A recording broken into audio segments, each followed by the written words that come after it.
Let's go Parag ji, let's go. मुझे दिख तो रहा नहीं दोनों। आप गैलरी व्यू शिफ्ट कर लीजिए, गैलरी व्यू। या हाय नील। आपको गैलरी व्यू पे जाना पड़ेगा बिकॉज अदरवाइज whoever talks वो फिर आ जाएगा एक्टिव स्पीकर का video right Let's hand. start. It's okay, let's start. Hello and welcome, मैं हूं पराग छापेकर और इस समय मेरे साथ दो बेहद खास मेहमान पूजा शेट्टी और नील, जिन्होंने बनाया है ओके कंप्यूटर। भाई ये ओके कंप्यूटर, ये थॉट से ही ऐसा तो मतलब आर्टिफिशियल इंटेलिजेंस के दौर में ओके कंप्यूटर आते ही आपके कान खड़े हो जाते कि ये क्या है एग्जैक्टली। क्या बताना चाहेंगे नील आप? ओके कंप्यूटर एक साइंस फिक्शन शो है। हमारे वर्तमान काल को लेकर हमने ये शो बनाया है। ऐसी बहुत सारी चीजें हमारे साथ घट रही हैं अभी जो शायद हमें पूरी तरह से दिखाई नहीं देती।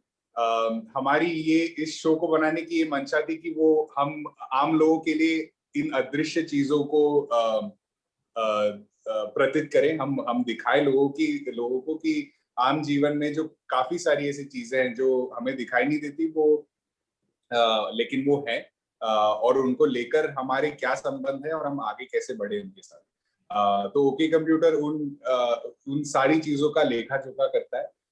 और उतना ही नहीं कि अगले 10, 15, 20 साल आगे क्या हो सकता है हमारे साथ ओके आर्टिफिशियल इंटेलिजेंस और रोबोट्स और मशीन्स को लेकर इसका एक अनुमान करता है। मतलब आप डराने जा रहे हैं, सांत्वना देने जा रहे हैं? नहीं, हम नहीं, हमारी तो हम बहुत ही सकारात्मक विचार से हम हमारे विचार टेक्नोलॉजी के प्रति बहुत ही सकारात्मक है। हमें इनफैक्ट खौफ और डर दूर करना है टेक्नोलॉजी को लेके।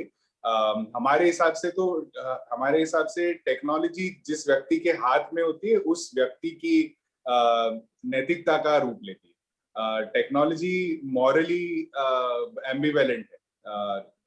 अगर आप एक बहुत ही सोफिस्टिकेटेड टेक्नोलॉजी किसी ऐसे व्यक्ति के हाथ में रखते हैं जिसको उसका इस्तेमाल सिर्फ शोषण के लिए करना है, तो फिर शोषण ही होगा, लेकिन उसका उस टेक्नोलॉजी से कुछ लेना देना नहीं। तो हम तो टेक्नोलॉजी के बारे में बहुत अच्छा सोचते हैं और हमारी ये इच्छा है कि और लोग भी शो को देखकर ऐसा ही समझे। पूजा, जब ये शो आपके सामने आया होगा, आपके जहन में पहला थॉट क्या है? क्योंकि मतलब जब आप फ्यूचरिस्टिक शो की बात करते हैं, साइंस फिक्शन की बात करते हैं, तो जाहिर तौर पर बहुत एक बड़ा खर्च सामने दिखता है, इफेक्ट सामने दिखते हैं, ढेर सारे एक्सपेंडिचर पहले सामने दिखते हैं। आइडिया तो है ही है। जब हमने शो की मतलब ये स्टोरी की कल्पना की थी, तभी हमने बहुत ऐसा आशा किया था कि जो हम अभी बना सके, क्योंकि हमें ये आइडिया दोनों नील और में हम लोग साइंस कम्युनिकेटर सोचते हैं अपने आप को, और साइंस से बहुत दिलचस्पी रखते हैं।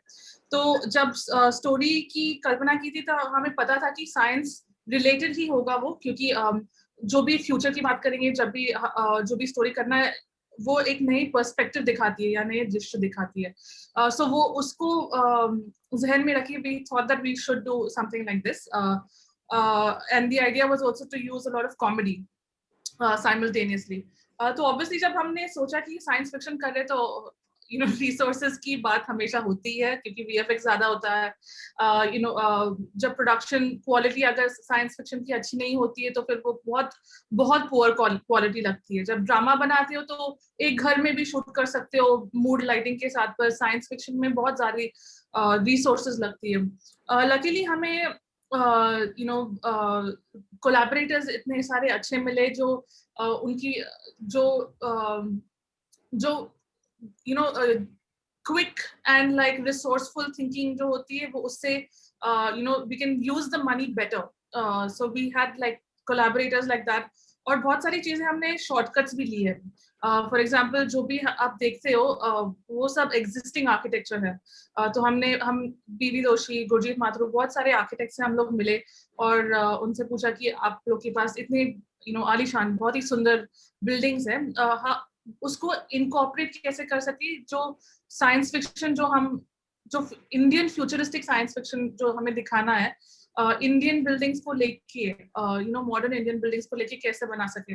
तो बहुत सारे जुगाड़ है इसमें, बहुत सारे ट्रिक्स हमने यूज किया है इसको मतलब ऑडियंस तक दिखाने के लिए। आशा है कि चल जाएगी। सबसे पहले ये तो बाकी शो की बात मैं बाद में करूंगा, आप दोनों सबसे पहले इस बात का जवाब दें कि आप दोनों की हिंदी इतनी साफ कैसे है? बड़े टिपिकल वर्ड्स का इस्तेमाल आप दोनों कर रहे हो लगातार। मेरी हिंदी तो बहुत खराब है। नहीं, हम लेखक है इसलिए का असर है। लेखक है इसलिए भाषा पे थोड़ा नियंत्रण रखना पड़ता है, नहीं तो भाषा हम पे नियंत्रण करती है, तो इसलिए करना पड़ता है। वो प्रैक्टिस से होता है और एक पैशन भी है लैंग्वेजेस के लिए। तो मतलब एक औजार है आपके पास, अगर आपको भाषा अच्छी तरह से आती है तो आपका एक औजार बन जाती है अपने विचार व्यक्त करने के लिए। बस और कोई खास कारण नहीं। और दूसरी बात है, मतलब शो में भी हमने वही उसकी प्रयत्न की थी, क्योंकि हमें एक डिजाइंड शो बनानी थी, मतलब जिसमें सब कुछ डिजाइन हो, मतलब भाषा से लेके जो दिखता है सामने सब कुछ, जब लोग बात करते हैं तो वो उसकी एक स्टाइल होनी चाहिए, उसकी एक उसमें भी कुछ मजा है। तो वो उसको मतलब डिजाइन एलिमेंट को हमने मतलब थ्रू आउट किया है। तो हिंदी भी थोड़ी डिजाइंड लिखा है। आनंद भी हमारे बीच आ गए हैं। आनंद, क्या आप आ गए हैं? बिल्कुल, कैसे हैं आप? एकदम बढ़िया। तो मैं यही अभी बात कर रहा था नील से और पूजा से कि जब साइंस फिक्शन की बात होती है, फ्यूचरिस्टिक सिनेमा की बात होती है या कुछ शो की बात होती है, सबसे पहले जेब देखना पड़ती कि कितनी गहराई है जेब में। साइंस फिक्शन का जो प्रयोग है वो इस बात से के साथ जुड़ा गया है कि क्योंकि साइंस फिक्शन में हम जब भी देखते हैं तो एक नई दुनिया का निर्माण करना जरूरी हो जाता है, ऐसा माना जाता है।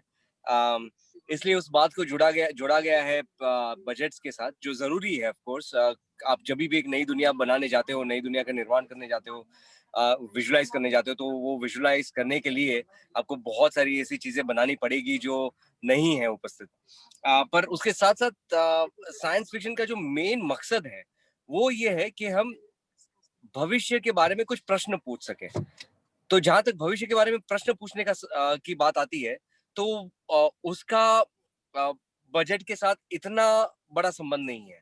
हम जहां तक हम उन प्रश्नों को गहराई में पूछ सके, उनको पूछने के दरमियान हम ये जो यहाँ पे इन लोगों ने, पूजा और नील ने, कॉमेडी का भी एक ब्रिज बनाया है, एक पुल बनाया है, जिसके माध्यम से, हास्य के माध्यम से, व्यंग के माध्यम से हम भविष्य की यात्रा साथ कर सके। वहां पे बात जेब से ज्यादा कल्पना की आ जाती है। तो कल्पना की तो कोई कमी नहीं है यहाँ पूजा और नील में, और आनंद में भी कल्पना की कमी नहीं। बिल्कुल सही बात है। लेकिन इसमें एक के साथ साथ मैं एक और सवाल पूछना चाहूंगा कि जब हम साइंस फिक्शन, मतलब भले आप उसमें उसको तरीका कॉमिक हो या ड्रामा हो, लेकिन जब साइंस फिक्शन की बात करते हैं, कहीं ना कहीं इंट्रापर्सनल रिलेशनशिप में इमोशन थोड़ा सा बैकसीट ले लेता है। आप सामने वाले को मंत्रमुग्ध करने में ज्यादा हावी हो जाते हो। तो उसको लेके आप किस तरह से सोचते हैं कि लाइफ ओके कहाँ ठहरता है? एक्चुअली ये बहुत ही अच्छा सवाल है, क्योंकि जब भी हम लोग, दैट्स ट्रू, क्योंकि साइंस फिक्शन में वो दुनिया बनाने में इतनी मतलब मग्न होते सब लोग की वो इट टेक्स प्रायोरिटी। पर जब हम लोग लिख रहे थे बहुत हम लोग, तो हम ये मतलब ये बहुत जहन में था कि जो भी रोबोट्स होंगे या जो भी दुनिया होगा वो हमें कैरेक्टर के थ्रू से ही जाना पड़ेगा। जो भी इमोशंस होंगे वो कैरेक्टर की इमोशंस के थ्रू ही जाके ये दुनिया दुनिया इनके अलग मतलब अलावा नहीं होगा, उसके साथ में ही होगा। तो वो एक रूल रखे, आई थिंक उससे मतलब वो ट्रिक मिल गया, क्योंकि सारे सारे जो कैरेक्टर्स है उनका एक दृश्य है, दुनिया देखने का दृश्य है।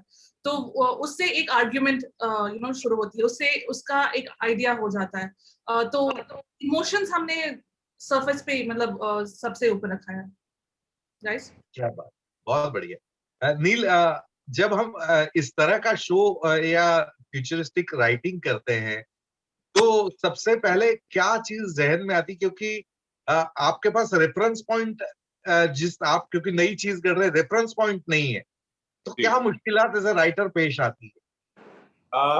ये बहुत अच्छा सवाल है, क्योंकि हम कुछ इन्हीं कुछ कठिनाइयों से गुजर रहे थे कि हमें एक भारतीय साइंस फिक्शन बनाना था, लेकिन हमारे पास पीछे सिर्फ देखने के लिए सिर्फ मिस्टर इंडिया था। मिस्टर इंडिया के अलावा हमारे पास बहुत ज्यादा एग्जाम्पल्स नहीं थे। बहुत सारे, हालांकि सत्यजीत रे ने बहुत काम किया है साइंस फिक्शन में और बहुत सारी चीजें हैं, पर हमारी कंटेम्प्रेरी जो हिस्ट्री है उसमें पिछले 20 या 30 वर्ष की बात करें तो उसमें मिस्टर इंडिया एक खासकर एक एग्जाम्पल उभर के आता है, लेकिन उसके अलावा कुछ नहीं था। तो हमें समय भी इसलिए लगा, हमें इसलिए समय लगा क्योंकि हमें ये सारी चीजें इजाद करनी पड़ी, बहुत सारी ओरिजिनल थिंकिंग करनी पड़ी, बहुत सारी जो सोच है, बहुत सारे जो विचार हैं, जो इवन जो डायलॉग हैं, ये बहुत सारे ओरिजिनली, क्योंकि हमारे मन में ये भी था कि हम पहली बार इस सब कॉन्टिनेंट में इस प्रकार का कुछ बनाने जा रहे हैं।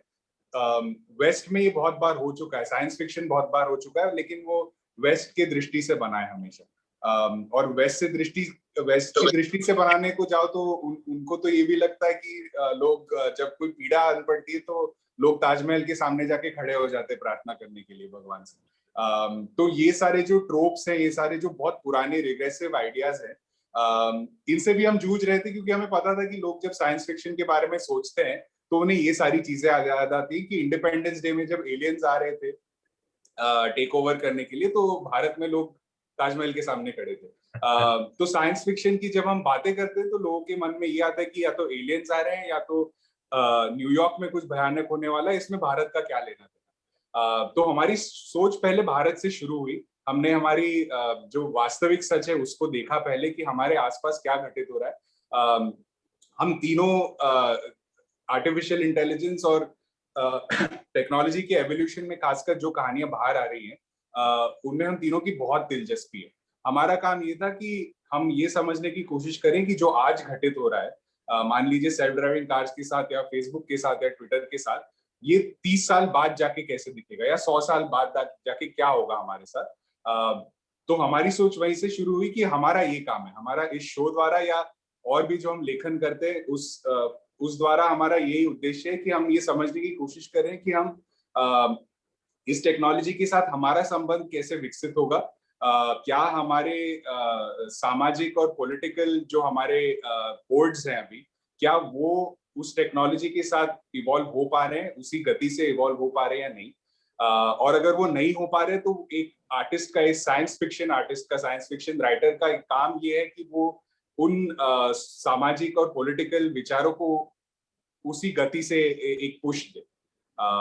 तो मन में ये सब चल रहा था जब हम लिख रहे थे, और इसी से हम तीनों को प्रेरणा मिलती गई, और हम एक दूसरे से भी बहुत प्रेरित होते। हम आनंद और पूजा रोज इस प्रकार के विचार लेकर आते हैं राइटर्स टेबल पे, कि आपको भी शार्प रहना पड़ता है, आपको कॉन्स्टेंटली खुद को इवॉल्व करने की कोशिश करनी पड़ती है। तो हम तीनों को अपने आप से वो प्रेरणा मिलती है। क्या बात है। चलिए, चलते चलते एक सवाल जरूर पूछना चाहूंगा कि कहीं आप मेरे उस विश्वास को ठेस तो नहीं पहुंचा रहे कि एलियंस आएंगे तो व्हाइट हाउस निपट लेगा, मेरे को कुछ करने की जरूरत नहीं है? नहीं, देखिए, आखिर पूरी दुनिया को वैक्सीन इंडिया ही सप्लाई कर रही है।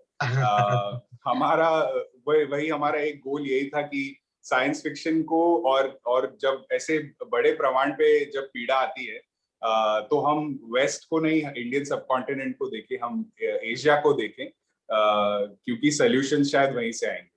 क्या बात है। तो आनंद, चलते चलते आपसे एक लास्ट सवाल पूछना चाहूंगा कि दर्शकों को आपके पॉइंट ऑफ व्यू से जीस्ट में शो में हम क्या देख के एक्साइट होंगे जो भारतीय दर्शक है, ये अगर आप बता दें। मेरा मेरा काम दर्शकों को एक नया दर्शन दिखाना है। जो पिछले 10 साल से मेरी जो भी फिल्म आज तक बाहर बाहर आई है, जो भी मैंने काम किया है निर्माता के रूप में, दिग्दर्शक के रूप में या लेखक के रूप में, मेरा काम बार-बार वही रहा है कि मैं एक दर्शन, एक दृष्टिकोण दर्शकों के सामने प्रस्तुत करूं, और दर्शकों का जो दर्शन है, अपने आप को, स्व को देखने का, दुनिया को देखने का, और अपने खुद का अपनी खुद की चेतना को देखने का जो जो दृष्टिकोण है, उस दृष्टिकोण को विस्तृत करने में उनकी मदद करूं। तो इसमें भी एक 2000 साल पुराना एक दर्शन शास्त्र का एक सवाल है जो इसमें कहीं ना कहीं पूछा गया है, और वो सवाल ये है कि अगर आप एक रेलगाड़ी के ड्राइवर हो, एक ट्रैम के ड्राइवर हो जो पटरी पे चल रही है, और एक एक मैड फिलोसोफर ने पटरी के ऊपर 3 लोगों को बांध दिया है और आपकी ब्रेक फेल कर दी गई है, तो आपके हाथ में कुछ भी नहीं है। आपकी जो ट्रेन है वो वो उन 3 लोगों के ऊपर अभी चढ़ के चली जाएगी, पर आपके हाथ में एक एक ऑल्टरनेटिव है, और वो ये है कि आप अगर पटरी बदल दो तो ये ट्रेन जो है दूसरी पटरी पे चली जाएगी। पर उसी मैड फिलोसोफर ने दूसरी पटरी पर एक आदमी को बांध के रखा है। तो आप क्या करोगे? क्या आप पटरी पे चलने दोगे ट्रेन को जिस गति से चल रही है, और उन 3 लोगों की हत्या होने दोगे जहां पे आपका कोई, जहां जिस हत्या में आपका कोई हाथ नहीं है? या उन 3 लोगों को बचाने के लिए आप पटरी बदल कर उस एक आदमी की जान बख्शना चाहोगे जहां पे आपका हाथ है, जहां पे आप अपना फ्री विल, अपनी एजेंसी से, अपने खुद के विचार से वो एक डिसीजन ले रहे हो? क्या ये जो बात। 2000 साल पुराना एक प्रश्न है जिसे ट्रॉली प्रॉब्लम कहते हैं, कहीं ना कहीं ये प्रश्न बार बार एक नए प्रकार से पूछा गया है, और ये भी बात रखी गई है दर्शकों के सामने कि ये प्रश्न सिर्फ ये प्रश्न सिर्फ चिंतन के लिए, एक विचार के लिए फिलॉसफी स्कूल में टेक्स्ट बुक्स में सीमित नहीं है। ये सवाल अभी फिलॉसफी का नहीं है, ये सवाल इंजीनियरिंग का है, ये सवाल लॉ का है। क्या बात है। चलिए, मैं आपसे जितनी बातचीत हुई तीनों से, मुझे उम्मीद है कि एक बहुत अलग तरह का शो आप लोग लेकर आ रहे हैं, एक नया प्रोस्पेक्टिव साइंस फिक्शन शो को भारतीय पॉइंट ऑफ व्यू से देखने मिलेगा। आप तीनों का बहुत बहुत शुक्रिया और शो का इंतजार रहेगा। Thank you so much. Thank you. Thank you so much. God bless. Thank you, Parag ji. Thank you. Thank you.